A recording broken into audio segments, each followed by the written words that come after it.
غیرت مند مرد انتقام لیا کرتے ہیں، اور سپاہی اس طلسماتی ماحول میں گھومتے پھرتے یہی ورد کرتا رہا: صلاح الدین ایوبی میرے دادا کا قاتل ہے، میرے باپ کا قاتل ہے، میرے تخت و تاج کا غاصب ہے، میری محبت کا قاتل ہے، میری قسمت کا قاتل ہے۔ پھر یوں ہوا کہ اس کی نظروں کے آگے صرف صلاح الدین ایوبی رہ گئے۔ وہ اسے چلتا پھرتا نظر آتے تھے، سپاہی ہاتھ میں خنجر لیے ان کے پیچھے پیچھے بھاگتا تھا، مگر قتل نہیں کر پا رہا تھا۔ سپاہی کو لڑکی نظر آ گئی، وہ پنجرے میں بند تھی۔ صلاح الدین ایوبی پنجرے کے پاس کھڑے قہقہے لگا رہے تھے۔ لڑکی سپاہی کو اداس اور مظلوم نظروں سے دیکھ رہی تھی۔ سلطان ایوبی کے چہرے پر صفاقی اور بربریت کے سائے گہرے ہوتے جا رہے تھے۔ سپاہی کی زبان خاموش ہوتی تو اسے فضا سے سرگوشیاں سنائی دیتی تھی: صلاح الدین ایوبی میرے دادا کا قاتل ہے، میرے باپ کا قاتل ہے۔ ادھر سلطان صلاح الدین ایوبی اپنے کمرے میں اپنے مشیروں اور اعلیٰ فوجی حکاموں کے ساتھ مصروف تھے، اور پیچھے اسی سپاہی کا پہرا لگا ہوا تھا۔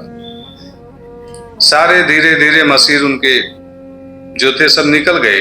تب اس سپاہی نے موقع غنیمت دیکھا کہ اب اکیلے رہ گئے ہیں سلطان صلاح الدین ایوبی، تو اس نے صلاح الدین ایوبی کے اوپر حملہ کر دیا: تم میرے دادا کے قاتل ہو، میرے باپ کے قاتل ہو۔ سلطان ایوبی نے چونک کر اسے دیکھا: اسے آزاد کر دو، وہ میری ہے۔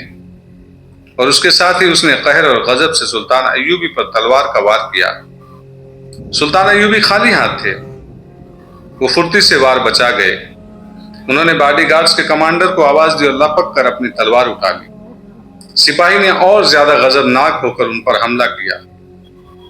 اگر سلطان صلاح الدین ایوبی اچھے تیغ زن نہ ہوتے تو اس کے وار سے بچ نہ پاتے، لیکن صلاح الدین ایوبی رحمت اللہ علیہ ایسے تیغ زن تھے کہ جن کو مارنا آسان کام نہیں تھا، کہ کوئی بھی ان کو مار لیتا، کیونکہ اللہ کو یہ منظور نہیں تھا۔ صلاح الدین ایوبی نے آواز دی کمانڈر کو، کمانڈر اندر آ گئے اور کئی سپاہی بھی اندر آ گئے، لیکن وہ اتنی پھرتی سے حملہ کر رہا تھا کہ جتنے بھی لوگ آئے تھے وہ سب کو پیچھے ڈھکیلتا اور صرف سلطان ایوبی کے اوپر قہر و غضب کے ساتھ حملہ کرتا تھا۔ سپاہی نے گھوم کر کمانڈر پر وار کیا، اتنے میں 3-4 باڈی گارڈز جو آئے ہوئے تھے وہ بھی پیچھے ہو گئے۔ اس نے چلا کر کہا: سلطان ایوبی کو قتل کرنا چاہتے ہیں، اس لیے تم میرے دادا کا قاتل ہو، میرے باپ کے قاتل ہو، میرے تخت و تاج کے غاصب ہو۔ آخر اس کو پکڑ لیا گیا، اسے تلوار چھین لی گئی۔ زندہ باد میرے محافظ!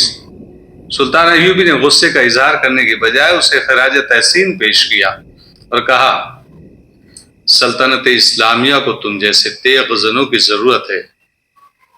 باڈی گارڈز کے کمانڈر اور دوسرے سپاہی حیران تھے کہ یہ قصہ کیا ہے۔ سلطان ایوبی نے کمانڈر سے کہا: طبیب کو اور حسن بن عبداللہ کو فوراً بلاؤ۔ سپاہی کو 4 باڈی گارڈز نے جکڑ رکھا تھا اور چلا رہا تھا: یہ میری محبت کا قاتل ہے، یہ میری قسمت کا قاتل ہے۔ ایک باڈی گارڈ نے اس کے منہ پر ہاتھ رکھنا چاہا، لیکن سلطان ایوبی نے کہا: بولنے دو، اس کے منہ سے ہاتھ ہٹا لو۔ اس نے سپاہی سے کہا: بولو میرے دوست، بتاؤ تم مجھے کیوں قتل کرنے لگے تھے؟ سپاہی نے چلا کر کہا: اسے آزاد کر دو، تم نے اسے پنجرے میں بند کر رکھا ہے۔ حضرت نے مجھے کہا تھا کہ میں تمہیں قتل نہیں کر سکوں گا، آؤ میرا مقابلہ کرو۔ بزدلوں کی طرح اتنے آدمیوں کو اپنی جان بچانے کے لیے تم نے بلا لیا ہے، تلوار نکالو، میری تلوار مجھے دو، میدان میں آؤ۔ سلطان ایوبی اسے بڑی غور سے دیکھتے رہے۔ باڈی گارڈ سلطان ایوبی کے اس حکم کا انتظار کر رہے تھے کہ اس سپاہی کو قید خانے میں ڈال دیا جائے۔ اس کا جرم معمولی نہیں تھا، اس نے قاتلانہ حملہ کیا تھا۔ اگر سلطان ایوبی بے خبری میں بیٹھے ہوتے تو یہ محافظ تو انہیں قتل کر ہی دیتا، مگر سلطان ایوبی نے اسے قید میں ڈالنے کا حکم نہ دیے۔ محافظ ہذیانی کیفیت میں بول رہا تھا، یعنی پاگل پن میں بول رہا تھا۔ اتنے میں طبیب آ گیا اور اس سے ذرا بعد حسن بن عبداللہ آ گیا۔ اندر کا منظر دیکھ کر وہ گھبرا گیا۔ اسے لے جائیں۔ سلطان ایوبی نے طبیب سے کہا: یہ غالباً اچانک پاگل ہو گیا ہے، یہ آج ہی 4 روز چھٹی کاٹ کر آیا ہے۔ باڈی گارڈز کے کمانڈر نے کہا: جب سے آیا ہے خاموش ہے۔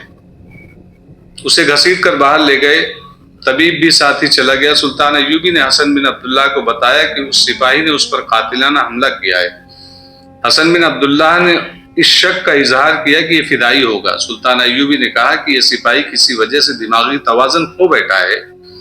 حسن بن عبداللہ کو سلطان ایوبی نے کہا کہ اس کے متعلق اچھی طرح چھان بین کی جائے۔